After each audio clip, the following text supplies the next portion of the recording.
Hello everyone. আজকে যে টপিকটি আলোচনা করা হবে সেটা হলো ক্রোমোজোমাল থিওরি অফ ইনহেরিটেন্স। এই যে বিভিন্ন বৈশিষ্ট্যগুলো এক প্রজন্ম থেকে পরবর্তী প্রজন্মে যাচ্ছে, তো এই ক্ষেত্রে ক্রোমোজোম কিভাবে কন্ট্রিবিউট করে সেই নিয়ে আলোচনা করা হবে। ক্রোমোজোম কিভাবে কাজ করে, তো সেই নিয়ে এখানে আলোচনা করা হবে। তো শুরু করা যাক। Mendel published his work on inheritance of characters in 1865, but for several reasons it remained unrecognized till 1900.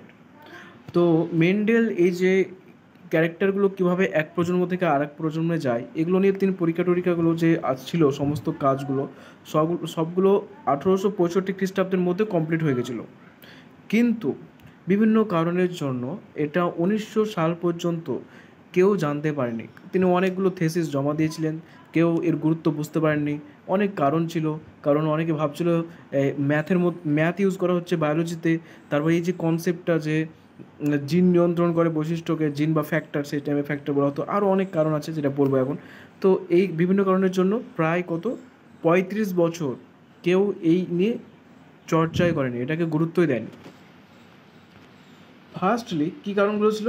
প্রথম ছিল communication was not easy as it is now in those days and his work could not be widely publicised. তো সেই সময় communication খুব একটা ভালো ছিল না। এখন একটা সিম্পল সাধারণ একটা যদি ইন্টার্নও কিছু করে, তো সে চাইলেই সেটা গুগল, ইউটিউব, বিভিন্ন সোশ্যাল মিডিয়া, ফেসবুক, ইনস্টাগ্রাম, তার মাধ্যমে সেটা পাবলিশ করতে পারে এবং অনেক লোকে জানতে পারে। কিন্তু সেই সময় সোশ্যাল মিডিয়া তো দূরের থাক, এমনকি ফোনও ঠিকমতো ছিল না। শুধুমাত্র টেলিফোন ছিল, কিন্তু নর্মাল ফোনও ছিল না। মানে যোগাযোগ ব্যবস্থা খুবই খারাপ ছিল। তাই আর তাছাড়া পত্রিকার মাধ্যমে প্রকাশ পেত, সেগুলো খুব কম পরিমাণেও প্রকাশ পেত। তো বিভিন্ন কারণের জন্য যে যোগাযোগ ব্যবস্থা তখন খুব দুর্বল ছিল, উইক ছিল। তার জন্য কী হয়, যে তার যে কাজটা, এই যে মেন্ডেল যে পরীক্ষা নিরীক্ষাগুলো করেছিলেন, এই যে মনোহাইব্রিড কজ, ডায়াবেটিক কজ, আর বিভিন্ন যে এই যে কাজগুলো, এগুলো কিন্তু প্রকাশ পায়নি। আর কী কী কারণ ছিল? Secondly, his concept of genes or factors in Mendel's word as a stable and discrete unit that controlled the expression of traits and of the pair of alleles which did not blend with each other was not accepted by his contemporaries as an explanation for the apparently continuous variation seen in nature. তো এখানে বিষয়টা কী আছে, যে Mendel যে জিন, মানে সেই সময় মেন্ডেল ফ্যাক্টর বলতেন যেটাকে, তো সেই জিন, তাদের জিনের যে কনসেপ্ট তিনি বলেছিলেন যে এগুলো স্টেবল হয়, এগুলোকে ধ্বংস করা যায় না, এগুলো তারপরে এগুলো একটা প্রজন্ম থেকে পরবর্তী প্রজন্মে কোনো পরিবর্তন ছাড়াই প্রবাহিত হতে থাকে। এই বৈশিষ্ট্যগুলো, এগুলো বৈশিষ্ট্যকে নিয়ন্ত্রণ করে, বৈশিষ্ট্যগুলোকে প্রকাশ করে বিভিন্ন উৎসেচক তৈরির মাধ্যমে, প্রোটিন তৈরির মাধ্যমে। তারপর একজোড়া অ্যালিল থাকে, যে অ্যালিলগুলো একে অপরের সঙ্গে মিশ্রিত হয় না, এবং এর ফলে কোনো মধ্যবর্তী বৈশিষ্ট্য পাওয়া যায় না। এই সমস্ত বিষয়গুলো সেখানকার বিজ্ঞানী যাদের কাছে পৌঁছেছিল তারা মেনে নিতে পারেননি। কারণ তারা চোখের সামনে দেখতে পাচ্ছে যে হ্যাঁ, মানে শুধু লম্বা গাছ আর শুধু বেটে গাছ নেই, মধ্যবর্তী হাইটের গাছও আছে। হয়তো মধ্যবর্তী হাইটের গাছও আছে এবং সেটা অনেক বেশি পরিমাণে আছে। তারা দেখতে পেত যে শুধুমাত্র সবুজ আর হলুদ সিটি নেই, তার সঙ্গে অন্যান্য কালারের বীজও আছে। তারপরে শুধু গোলাকার আর কুঞ্চিত নেই, অন্যান্য আকৃতির বীজও আছে। তো তারপর ফুলের কালার শুধুমাত্র সবুজ আর হলুদই নেই, সাদা আর লালই নেই, তার সঙ্গে সঙ্গে আরও অন্যান্য কালারও আছে। তো এই সমস্ত বিষয়গুলো চোখের সামনে দেখতে পেত, কিন্তু মেন্ডেল যেগুলো বলছে সেগুলো অনুযায়ী তো সেরকম তো পাওয়া যাচ্ছে না। প্রকৃতিতে তো সব রকমই দেখা যাচ্ছে, এখানে দেখা যাচ্ছে জিনগুলো ব্লেন্ডিং করেছে, তার জন্য বিভিন্ন বিভিন্ন রকমের কালারের ফুল, ফল, বিভিন্ন আকার আকৃতির বীজ, তারপর বিভিন্ন হাইটের গাছ পাওয়া যাচ্ছে। তো ন্যাচারে যেগুলো পাওয়া যাচ্ছে তার বিরুদ্ধাচরণ করছে, তার জন্য অনেকে মেনে নিতে পারেনি। থার্ডলি, 3 নম্বর হচ্ছে Mendel approach of using mathematics to explain biological phenomena was totally new and unacceptable to many of the biologists of this time. 3 নম্বর হচ্ছে মেন্ডেল কী করে ব্যবহার করেছিলেন? ম্যাথামেটিক্স ব্যবহার করেছিলেন তার এই কনসেপ্টগুলোকে বোঝানোর জন্য। এই যে জিনের কনসেপ্টগুলো, তারপরে এই যে কীভাবে বিভিন্ন লগুলোকে বোঝার জন্য এই যে তিনি ম্যাথ ইউজ করেছিলেন। এই যে বিভিন্ন অনুপাত ব্যাপার চলে আসছে, তারপরে এই যে পানিটি স্কোয়ার, এই ম্যাথের তিনি ইউজ করেছিলেন। তো এই ম্যাথের ইউজ এর আগে কেউ করেনি, তো এর জন্য এটাকে অ্যাকসেপ্ট করতে পারেনি যে বায়োলজিতে ম্যাথ কী করে সম্ভব। ফাইনালি, দো মেন্ডেলস work suggested that factors or gene were discrete unit, he could not provide any physical proof for the existence of factor or say what they were made of. তো যদিও মেন্ডেলের বিভিন্ন কাজের মাধ্যমে তিনি বলেছিলেন যে যে ফ্যাক্টর বা জিন আছে সেগুলো হচ্ছে ডিসক্রিট ইউনিট, সেগুলো একটা ইউনিট হিসাবে কাজ করে এবং একটা পয়েন্ট হিসাবে থাকে, কিন্তু তিনি কোনো এর ফিজিক্যাল এক্সিস্টেন্স প্রমাণ করতে পারেননি। মানে তিনি ডিসক্রিট ইউনিট বলতে কি, মানে যে এটা উপস্থিত আছে, এর ফিজিক্যাল ফর্ম আছে, এটাকে দেখা যাবে যদি সম্ভব হয় অণুবীক্ষণ যন্ত্রের সাহায্যে বা এটা প্রকাশ পায় নিজেকে। তো এই যে ডিসক্রিট ইউনিট, এটা তিনি বলেছিলেন, কিন্তু তিনি তার ফিজিক্যাল প্রমাণ দিতে পারেননি, তিনি দেখাতে পারেননি যে হ্যাঁ এটাই জিন, যে জিনের কথা আমি বা যে ফ্যাক্টরের কথা আমি বলছি, এইরকমভাবে তিনি ফিজিক্যাল প্রুফ দিতে পারেননি। এবং কী কী নিয়ে এটা গঠিত, এই জিনগুলো বা ফ্যাক্টরগুলো কী কী নিয়ে গঠিত সেটাও বলতে পারেনি, কারণ আগেকার মানুষ মনে করতো যে এটা একটা নন এক্সিস্টেন্ট বা একটা অন্য একটা পদার্থ বা একটা অলৌকিক কিছু জিনিস যেটা এগুলো সমস্ত কিছুকে নিয়ন্ত্রণ করে। কিন্তু মেন্ডেল প্রথম বলেছেন না, কোনো অলৌকিক বিষয় না, এটা একটা এক্সক্রিট এলিমেন্ট, এটা একটা এলিমেন্ট আছে যেটাকে ফ্যাক্টর বা জিন বলে, যেটা এই বৈশিষ্ট্যগুলোকে নিয়ন্ত্রণ করে, কিন্তু তার ফিজিক্যাল প্রমাণ তিনি দিতে পারেননি এবং কী নিয়ে গঠিত সেটাও বলতে পারেননি। এই সমস্ত বিষয়গুলোর জন্য 35 বছর ধরে এগুলোকে কেউ মানে গুরুত্ব দেয়নি, কোনো ভ্যালু দেয়নি। তো কী হলো তাহলে, পরবর্তীকালে কীভাবে গুরুত্ব পেল? তো 1900 সালে in 1900 three scientist de Vries, Correns and von Tschermak independently rediscovered Mendel result on the inheritance of character। তো 1900 সালে তিনজন বিজ্ঞানী এবং তারা ডিভ্রিস, করেন্স আর ভন সেরম্যাক, তিনজন বিজ্ঞানী, এরা একত্রিত না, আলাদা আলাদা জায়গায় আলাদা আলাদাভাবে তারা নিজেরা পরীক্ষা করছিলেন, এবং পরীক্ষা করতে করতে প্রায় একই সময় 1900 সালে তারা এই ইনহেরিটেন্স নিয়েই পরীক্ষা করছিলেন, এবং তারা ইনহেরিটেন্স নিয়ে পরীক্ষা করে দেখলেন তাদের যে রেজাল্টটা, মেন্ডেলের যে রেজাল্ট, যে ফেনোটাইপিক অনুপাত এটা হবে 9:3:3:1 হবে ডায়াবেট কসে, এই যে বিভিন্ন যে অনুপাতগুলো বা যে লগুলো, ডমিনেন্স, সেগ্রিগেশন, ইন্ডিপেন্ডেন্ট অ্যাসাইনমেন্ট, এগুলো তারা প্রমাণ পেলেন যে হ্যাঁ এগুলো ফলো করছে। Also, by this time, due to advancement in microscopy that were taking place, scientists were able to carefully observe cell division। এবং পরবর্তী সালে অনেক বিজ্ঞানী উন্নত হয়েছিল এবং সে সময় মাইক্রোস্কোপ আবিষ্কার হয়েছিল, এবং তার ফলে যে সেল ডিভিশন হয়, যেখানে মিওসিস হয়ে থাকে, সে কীভাবে ক্রোমোজোমগুলো ডিভাইড হচ্ছে, আলাদা হচ্ছে অ্যানাফেজ দশায়, মেটাফেজ স্প্লিট গঠন করছে মেটাফেজ দশায়, তো তারপরে প্যাকাইটিন, ডিপ্লোটিন, জাইগোটিন, ডায়াকানেসিস, এই যে বিভিন্ন দশাগুলো হচ্ছে মিওসিস ওয়ানে, প্রোফেজ ওয়ানে, এগুলো সব দেখা যেত। তো এর মাধ্যমেও কী হয়, এই প্রমাণটা আরও পরিপক্ক হয়, পাকা হয়। This led to discovery of structure in the nucleus that appeared to double and divide just before each cell division। এবং এর মাধ্যমে বোঝা যায় মাইক্রোস্কোপের মাধ্যমে কীভাবে নিউক্লিয়াসটা ডবল হয়ে যাচ্ছে, কীভাবে ক্রোমোজোম ম্যাটেরিয়ালগুলো আলাদা আলাদা হয়ে যাচ্ছে এবং তারপর দুটো কোষের মধ্যে চলে যাচ্ছে, এগুলো দেখা যায়। They were called chromosomes colour body as they were visualised by staining. এবং এদেরকে বলা হতো ক্রোমোজোম কেন? ক্রোমো মানে হচ্ছে কালার, তো কালার বডি, এদেরকে স্টেন করলে বিভিন্ন কেমিক্যাল দিয়ে এদেরকে দেখা যেত, তার জন্য এদেরকে ক্রোমোজোম বলা হয়। বাই 1902 মানে 1902 সালে the chromosome movement during meiosis had been worked out. 1902 সালে ক্রোমোজোমগুলো কী করে মুভ করে মিওসিস প্রক্রিয়ার সময় অ্যানাফেজ দশায়, সেটাও দেখা যায়। Walter Sutton and Theodore Boveri noted that the behavior of chromosome was parallel to the behavior of genes and used chromosome movement to explain Mendel's law। তো ওয়াল্টার সাটন আর Theodor Boveri chromosomal theory of ইনহেরিটেন্সকে আবিষ্কার করেন Walter Sutton আর Theodor Boveri. খুবই important question.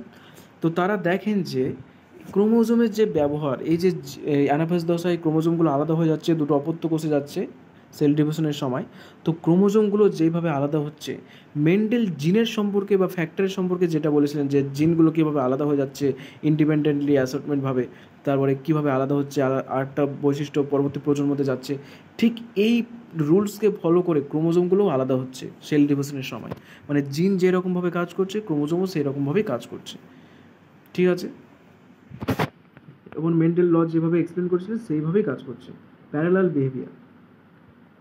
Recall that you have studied the behavior of chromosome during mitosis, equational division and during meiosis, reduction division। তো তোমরা তো জানো ক্রোমোজোম কীভাবে আলাদা হয়, সেটা আমরা সেল ডিভিশনের সময় পড়েছি, মাইটোসিস, মিওসিসে, যে কীভাবে ক্রোমোজোমগুলো ডবল হচ্ছে, তারপর সেগুলো আলাদা হয়ে যাচ্ছে, মিওসিসে কীভাবে একই থাকছে এবং আলাদা হয়ে যাচ্ছে, তো এগুলো আমরা দেখেছি। The important things to remember are that chromosome as well as genes occurs in pair। এবং আরেকটা বিষয় কি, ক্রোমোজোমও জোড়ায় জোড়ায় থাকে, আর জিনও জোড়ায় জোড়ায় থাকে। ক্রোমোজোম জোড়ায় জোড়ায় থাকে কি ক্রোমাটিডস হিসাবে, জিন থাকে অ্যালিল হিসাবে। The two alleles of a gene pair are located on homologous site of homologous chromosome. আর এখানে আর একটা ইম্পর্টেন্ট বিষয় যে জিন কোথায় থাকে, জিন ক্রোমোজোমের মধ্যেই থাকে। কোথায়? হোমোলোগাস সাইটে, হোমোলোগাস ক্রোমোজোমে। হোমোলোগাস ক্রোমোজোম মানে কি, একটা ক্রোমোজোমের তো দুটো ক্রোমাটিড থাকে, দুটো ক্রোমাটিড থাকে, ওপরে একটা নিচে একটা। এই যে একই ক্রোমোজোমের এই হোমোলোগাস সাইটে জিনগুলো থাকে, ঠিক আছে? প্রত্যেকটা হোমোলোগাস সাইট থাকে, যেটা একটা নির্দিষ্ট কোড করে থাকে, যেটা পরবর্তী চ্যাপ্টারে আরও ক্লিয়ার হয়ে যাবে। তো মনে রাখো এটুকু যে হ্যাঁ, জিনগুলো ক্রোমোজোমের ওপর থাকে, হোমোলোগাস সাইটে, হোমোলোগাস ক্রোমোজোমে। তো এবার দেখা যাক। তো এবার তোমরা মিওসিস যেটা পড়েছো, সেই মিওসিসটা ভালো করে একবার দেখে নেবে, তাহলে পুরোটা বুঝতে পারবে। তো এখানে একটা মিওসিসটা, এখানে ছবিটা আবার দ্বিতীয়বার দেওয়া আছে। Meiosis and germ cell formation in a cell with 4 chromosome. Can you see how chromosome segregate when germ cell are form? এবং ক্রোমোজোম কীভাবে আলাদা হচ্ছে সেটাকে তোমরা দেখতে পাচ্ছ। তোমাদেরকে দেখিয়ে দিচ্ছি। জি1 ফেজ ছিল, জি2 ফেজে মানে এস দশাতে সেটা ডবল হয়ে গেল, তাহলে জি2 ফেজে ডবল হয়ে গেল। এখানে ক্রোমাটিডগুলো ডবল হয়ে গেল, ক্রোমোজোমগুলো ডবল হয়ে গেল। এখানে দেখতে পাচ্ছ ক্রোমোজোমগুলো ডবল হয়ে গেছে। জি1 ফেজে এরকম ছিল ক্রোমোজোমগুলো, জি2 ফেজে এরকম হয়ে গেল। তো এবার কী হলো, বাইভ্যালেন্ট মিওসিস 1 অ্যানাফেজ দশায় এরা বাইভ্যালেন্ট গঠন করে, মানে এরা একত্রিত হয়ে যায় ক্রোমোজোমগুলো দিয়ে বাইভ্যালেন্ট গঠন করে, বা টেট্রাড। টেট্রাড মানে 4টে ক্রোমাটিড, বাইভ্যালেন্ট, বাই মানে 2, তাই দুটো ক্রোমোজোম একত্রিত হয়ে যায়। কারণ এদের মধ্যে এখন কী হবে, দুটো ক্রোমোজোম পাশাপাশি থাকলে তাদের মধ্যে কী হবে, যে যেটাকে বলে ওই যে ক্রোমোজোমের পার্টগুলো যে বিনিময় হয়ে থাকে, প্যাকাইটিন, সেই জিনিসটা হবে, যেটা দাঁড়াও। তো ক্রস ওভার হয়ে থাকে, যেটাকে বলে ক্রস ওভার। তো যখন এই মিওপি জনের অ্যানাফেজ দশায় বাইভ্যালেন্ট গঠন করলে এই ক্রোমোজোমের মধ্যে ক্রস ওভার হবে। ক্রস ওভার তো তোমরা জানো যে এই ক্রোমোজোমের কিছু পার্ট ওই ক্রোমোজোমে যাবে, ওই ক্রোমোজোমের কিছু পার্ট এই ক্রোমোজোমে আসবে, এভাবে নতুন অপত্য ক্রোমোজোম তৈরি হবে। কারণ এভাবে ক্রস ওভার না হলে, ক্রোমোজোমের মধ্যে বিনিময় না ঘটলে, তো যেটা কী হয়, নতুন জেনারেশনের মধ্যে ভ্যারিয়েশন আসবে না, ভ্যারিয়েশন, এভাবেই ভ্যারিয়েশনগুলো আসে। তো এতে অ্যানাফেজ দশায় তাহলে বাইভ্যালেন্ট গঠন করলো, বাইভ্যালেন্ট মিওসিস 2তে অ্যানাফেজ দশায় এবার এই দুটো আলাদা হয়ে যাবে, আলাদা হয়ে দুটো আলাদা আলাদা জার্ম সেল তৈরি করবে, এবং প্রত্যেকটাতে একটা করে ক্রোমাটিড থাকবে, যেটা প্রথম অবস্থায় ছিল সেরকম হবে মিওসিসে। তো এখানে এবার দেখতে পাবে কিছু যে তোমার পরিবর্তন হয়েছে।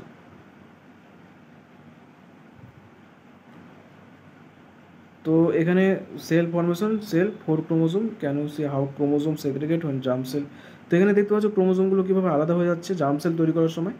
যে প্রথমে ক্রোমাটিড ছিল, ক্রোমাটিডগুলো ক্রোমোজোম গঠন করলো, ক্রোমোজোমগুলো একত্রিত হয়ে বাইভ্যালেন্ট গঠন করলো, তাদের মধ্যে ক্রস ওভার, এখানে ক্রস ওভার, যাই হোক এগুলো সমস্ত কিছু হবে। তারপর প্রত্যেকটা ক্রোমোজোম আবার এভাবে দুটো আলাদা আলাদা হয়ে গেল, আলাদা হয়ে গিয়ে জোড়ে জোড়ে ক্রোমোজোমগুলো আবার একটা একটা করে আলাদা হয়ে জার্ম সেলে আলাদা আলাদাভাবে চলে গেল।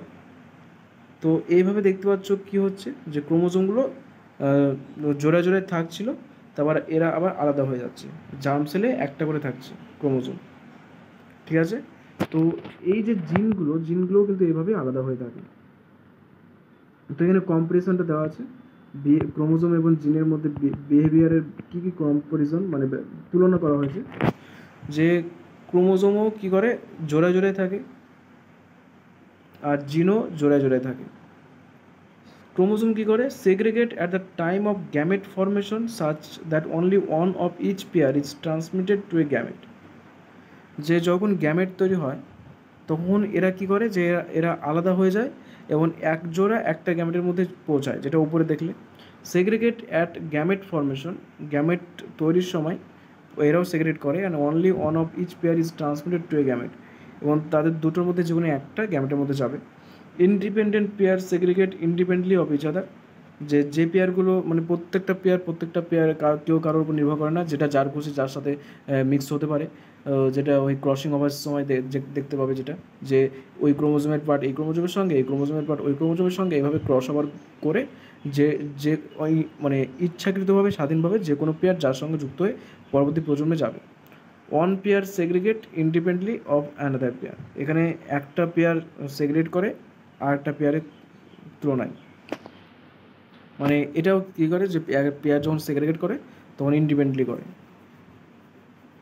তো এখানে তোমরা বলতে পারছে যে কোনটা জিন আর কোনটা ক্রোমোজোম, এটা এখানে বলতে বলেছে। তো তোমরা এটা বলো কমেন্টে। তোমরা যে এখানে এ আর বি দুটো কলম দেওয়া আছে তাদের তুলনা করা হয়েছে, কোনটা ক্রোমোজোম আর কোনটা জিন। তো তোমরা এটা বলো, তোমাদেরকে তো অনেকক্ষণ বলা হলো, তোমরা কমেন্টে জানাও, যদি না পারো তখন আমি কমেন্টে জানিয়ে দেবো, ঠিক আছে? এটা তোমাদের হোমওয়ার্ক। তো এখানে এরপর দেখা যাক, ডিউরিং অ্যানাফেজ অফ মিওসিস অনের অ্যানাফেজ দশায় the two chromosome pair can align at the metaphase plate independently of each other। যে ক্রোমোজোম যে দুটো ছিল সেটা মেটাফেজ প্লেটে জমা হবে, মানে একত্রিত হবে এবং কেউ কারোর উপর নির্ভর করবে না, সেটা আমরা আগে দেখেছি ছবিতে। To understand this, compare the chromosome of 4 different colour in the left and right কলম।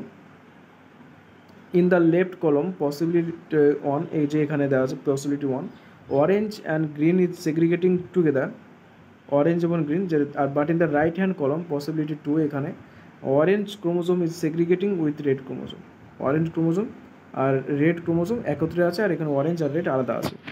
তো দেখতে পাচ্ছি, এবার ছবিটা দেখে তারপর বুঝতে পারবো তোমরা।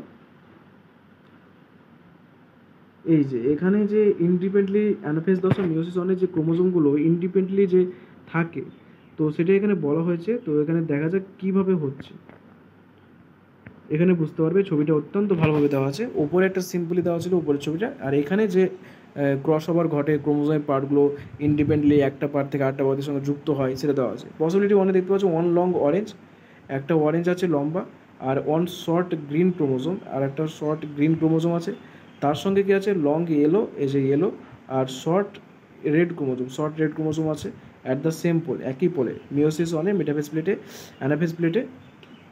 অ্যানাফেজ দশায় এগুলো একই প্লেটে আছে, মানে মেটাফেজ দশায় একত্রে ছিল, এবার একটু হালকা হালকা মানে আলাদা হচ্ছে, ঠিক আছে, অ্যানাফেজ দশা। তো এখানে তোমরা কি জিনের সঙ্গে তুলনা করলে কী হবে, যে লং আর্মটা জিনের যে ডোমিনেন্ট ক্যারেক্টার ছিল, তার ডোমিনেন্ট অ্যালিল ছিল তার সঙ্গে, আর শর্ট আর্ম জিনের যে রেসেসিভ ট্রেট ছিল তার সঙ্গে তুলনা করতে পারো, তাহলে বুঝতে সুবিধা হবে জিন আর অ্যালিলের মধ্যে, এই জিন আর ক্রোমোজোমের মধ্যে মানে তুলনা করতে। তো এখানে দেখতে পাচ্ছ একটা ক্রোমোজোম আছে কমলা কালারের লং আর্ম আর সবুজ কালারের শর্ট আর্ম, আর একটা আছে হলুদ কালারের লং আর্ম আর লাল কালারের শর্ট আর্ম। আর এখানে পসিবিলিটি 2-এ কী আছে, যে একটা লং অরেঞ্জ আছে আর শর্ট রেড আছে, আর একটা লং ইয়েলো আছে আর শর্ট গ্রিন আছে, একই পোলে মিওসিস 1-এর অ্যানাফেজ দশায়। এবার মিওসিস 2-এর সময় কি হলো, যে এরা এই অরেঞ্জের সঙ্গে গ্রিন, মানে কমলার সঙ্গে সবুজ আর হলুদের সঙ্গে লাল, এই দুটো মিলিত হলো এবং মিওসিস 2-এর অ্যানাফেজ দশে এই দুটো আলাদা হলো এবং জার্ম সেলে এরা প্রত্যেকে একটা একটা করে এলো, কমলার সঙ্গে সবুজ আর হলুদের সঙ্গে লাল। তাহলে এটা কোনো ক্রস ওভার ঘটেনি। কিন্তু এই যে মিওসিস 2-তে অ্যানাফেজ দশায় এখানে ক্রস ওভার বোঝানো হয়নি, তো ফালতুই করে লাভ নেই, এখানে জাস্ট বোঝানো হয়েছে যে ক্রোমোজোমগুলো কী করে আলাদা হচ্ছে। যে মিওসিস 2-এর অ্যানাফেজ দশায় দেখছো এই দুটো ক্রোমোজোম একত্রিত হয়েছে, এই কমলার সঙ্গে লাল, হলুদের সঙ্গে সবুজ, আর জার্ম সেল তৈরি করার সময় আবার এরা ইন্ডিপেন্ডেন্টলি আলাদা হয়ে গেছে। এখানে কমলার সঙ্গে লাল আলাদা হয়ে গেছে, তাহলে মিওসিসের সময় তারা যুক্ত হচ্ছে, আবার জার্ম সেলের সময় তারা ইন্ডিপেন্ডেন্টলি আলাদা হয়ে যাচ্ছে, ঠিক আছে। তো এটা এখানে বলা হয়েছে যে ক্রোমোজোমগুলো কীভাবে যুক্ত হচ্ছে আর আলাদা হয়ে যাচ্ছে, সেটাই বলা হয়ে যাচ্ছে ইন্ডিপেন্ডেন্টলি, কেউ কারোর উপর নির্ভর করছে না, না এই কমলা হলুদের উপর নির্ভর করছে, না লাল সবুজের উপর নির্ভর করছে, মানে কেউ কারোর উপর নির্ভর করছে না, ইন্ডিপেন্ডেন্টলি এইভাবে আলাদা হয়ে যাচ্ছে। তো এটাই বলা হয়েছে, কিছুই না, যে ক্রোমোজোমগুলো কীভাবে মিওসিস মানে সেল ডিভিশনের সময় মিওসিসে আলাদা হয়ে যাচ্ছে ইন্ডিপেন্ডেন্টলি জার্ম সেল তৈরি করার সময়, সেটাই বলা হয়েছে, আর কিছুই না। Sutton and Bovary argued that the pairing and separation of a pair of chromosomes would lead to the segregation of a pair of factors they carried. এবং সাটন আর বোভারি এই নিয়ে তারা আলোচনা করেন যে যখন এই যে ক্রোমোজোমগুলো একত্রিত হচ্ছে মেটাফেজ দশায়, তারপর অ্যানাফেজ দশায় তারা আলাদা হয়ে যাচ্ছে এবং অপত্য কোষে নতুন জার্ম সেলের নতুন তারা ক্রোমোজোমগুলো আলাদা হয়ে যাচ্ছে এবং তারা ছড়িয়ে যাচ্ছে এভাবে ইন্ডিপেন্ডেন্টলি। এই যে এটা হচ্ছে, এটার ফলে কী হচ্ছে, সেগ্রিগেশন অফ এ পেয়ার, যে একজোড়া chromosome of factors they carry, মানে ক্রোমোজোমগুলো আলাদা হওয়ার সাথে সাথে তাদের মধ্যে যে জিন আছে বা যে ফ্যাক্টর আছে তারাও কিন্তু আলাদা হয়ে যাচ্ছে। কারণ এই যে ক্রোমোজোমগুলো দেখতে পাচ্ছ এদের মধ্যে তো জিনগুলো আছে, তো যখন এই ক্রোমোজোমগুলো আলাদা হচ্ছে, এই ক্রোমোজোমের মধ্যে যে জিনগুলো আছে হোমোলোগাস সাইটে তারাও আলাদা হয়ে যাচ্ছে এর সঙ্গে, এটাই বলা হচ্ছে। কারণ জিন ক্রোমোজোমের উপর থাকে। Saturn united the knowledge of chromosomal segregation with Mendelian principle and called it the chromosomal theory of inheritance. তো সাটার্ন কী করেন, এই যে ক্রোমোজোমের যে জ্ঞানটা, যে ক্রোমোজোমগুলো কীভাবে একত্রিত হয় তারপর আলাদা হয়ে যায় জার্ম সেলে, এই যে নলেজটা, এই যে সেগ্রিগেশন আলাদা হয়ে যাচ্ছে তার যে নলেজটা, তার সেটার সঙ্গে মেন্ডেলের যে প্রিন্সিপাল, মেন্ডেলের যে এই যে 3:1 অনুপাতে আলাদা হয়ে যাচ্ছে, এই ইন্ডিপেন্ডেন্ট অ্যাসর্টমেন্ট, তারপরে এই যে law of dominance, law of segregation, এই যে লগুলো আছে এগুলোকে তিনি একত্রিত করেন এবং তিনি একটা নতুন নাম দেন, সেটা হচ্ছে chromosomal theory of inheritance. Law of inheritance plus chromosomal theory of Sutton Boveri, এই দুটো মিলিত হয়ে chromosomal theory of inheritance. Following this synthesis of ideas, experimental verification of the chromosomal theory of inheritance by Thomas Hunt Morgan and his colleagues led to discovering the basis for the variation that sexual reproduction produce. তো সাটার্ন Bovary theory দিয়েছিলেন, কিন্তু থিওরিটা কি সত্যি সেটা প্রমাণ করার জন্য একটা পরীক্ষা করেছিলেন, একটা এক্সপেরিমেন্ট করেছিলেন কে? Thomas Hunt Morgan. Thomas Hunt Morgan যে পরীক্ষা করেছিলেন তার উদ্দেশ্য কী ছিল? Verification of the chromosomal theory of inheritance, এটা ভেরিফিকেশন করা। এবং শুধুমাত্র থমাস হান্ট মর্গ্যান না, তার সঙ্গে তার কলিগস, তার যে বন্ধুরা ছিল, মানে তার সঙ্গে যারা কাজ করতো তারা। এবং তারা কি আবিষ্কার করেন এর মাধ্যমে? Basis for the variation that sexual reproduction produce. তো এরা আবিষ্কার করেন যে সেক্সুয়াল রিপ্রোডাকশনের জন্যই ভ্যারিয়েশনগুলো আসছে বিভিন্ন জীবের মধ্যে, এবং কীভাবে আসে সেটা তিনি দেখিয়েছিলেন। তো দেখা যায় Morgan worked with the tiny fruit flies Drosophila melanogaster. তো মর্গ্যান কী করেছিলেন? তিনি কী নিয়ে কাজ করেছিলেন? ছোট্ট ফ্রুট ফ্লাইজ, মানে মাছি নিয়ে, একরকম মাছি আছে ড্রসোফিলা মেলানোগাস্টার, সেটা নিয়ে তিনি কাজ করেছিলেন। Which were found very suitable for search studies. এবং তিনি এটা খুব সুইটেবল ছিল এই পরীক্ষার জন্য। কারণ কি নিচে দেওয়া আছে যে কেন তিনি অন্য কোনো প্রাণী নিলেন না, কেন তিনি এই ড্রসোফিলা মেলানোগাস্টারে নিলেন? কারণ they could be grown on simple synthetic medium in the laboratory. কারণ এরা সহজেই ল্যাবরেটরিতে এদেরকে গ্রো করা যায়, ল্যাবরেটরিতে এদেরকে বৃদ্ধি করা যায়, সংখ্যায় বাড়ানো যায়, কিন্তু অন্য অনেক প্রাণীকে পারা যায় না। They complete their life cycle in about 2 weeks and a single. তাহলে তাদের লাইফ সাইকেল মাত্র 2 সপ্তাহতেই শেষ হয়ে যায়। তাহলে কি খুব 2 সপ্তাহ টাইমের মধ্যে আমরা পুরো পরীক্ষাটা করতে পারবো, বুঝতে পারবো কী হচ্ছে পুরো লাইফ সাইকেলে। And a single mating could produce a large number of progeny flies. এবং মেল ফিমেল যদি তারা মেট করে, তারা একত্রিত হয়, তারা যদি প্রজনন করে, তাহলে তারা একটা দুটো না, অনেকগুলো তারা প্রজনী বা অপত্য ড্রসোফিলা মেলানোগাস্টার তৈরি করে খুব অল্প সময়ে। Also, there was a clear differentiation of the sexes. The male and female are very easily extinguishable. যে এদের মেল আর ফিমেলকে সহজে আলাদা করা যায়, ফিমেলগুলো একটু সাইজে বড় হয়, মেলগুলো ছোট হয়। Also, it has many types of hereditary variation that can be seen with a low power microscope. আর তার পাশাপাশি এদের বিষয় অনেকগুলো বৈশিষ্ট্য আছে, বংশগত বৈশিষ্ট্য, যেগুলো ভ্যারিয়েশন নিয়ে আসতে সাহায্য করে, সেই বৈশিষ্ট্যগুলোকে সহজে মাইক্রোস্কোপে দেখা যায়। তো এই 5টা পয়েন্টের জন্য, এই এতগুলো পয়েন্টের জন্য এই ড্রসোফিলা মেলানোগাস্টারকেই নেওয়া হয়েছিল পরীক্ষার জন্য, মর্গ্যান এবং তার যে কলিগস ছিল তারা। তো এটাই ছিল। এখানে তো দেখতে পাচ্ছ যে ফিমেলটা সাইজে বড়, মেলটা সাইজে ছোট, এরা লাইফ সাইকেল মাত্র 2 weeks শেষ হয়। এদের যে বৈশিষ্ট্যগুলো আছে সহজেই মাইক্রোস্কোপে দেখা যায়, যে ভ্যারিয়েশন নিয়ে আসে যে বৈশিষ্ট্যগুলো, ইনহেরিটেন্স বৈশিষ্ট্যগুলো, এরা ল্যাবে গ্রো করা যায় এদেরকে। তো এর জন্য এদেরকে নেওয়া হয়েছিল। তো এখানে ক্রোমোজোমাল থিওরি অফ ইনহেরিটেন্স শেষ হলো। বিষয়টা সিম্পল একেবারে, যে কি করা হয়, যে জিনগুলো যেভাবে সেগ্রিগেট হচ্ছে, ল অফ ইন্ডিপেন্ডেন্স মেনে চলছে, তো ইন্ডিপেন্ডেন্টলি তারা একে অপরের সঙ্গে মিলিত হয়ে সেগ্রিগেট হচ্ছে, আলাদা হচ্ছে। ক্রোমোজোমগুলো ঠিক একই রকমের বিহেভিয়ার দেখায়, তারাও ল অফ ইন্ডিপেন্ডেন্স মেনে চলে, তারাও সেগ্রিগেট হয় ইন্ডিপেন্ডেন্টলি। তো এটাই হচ্ছে ক্রোমোজোমাল থিওরি অফ ইনহেরিটেন্স।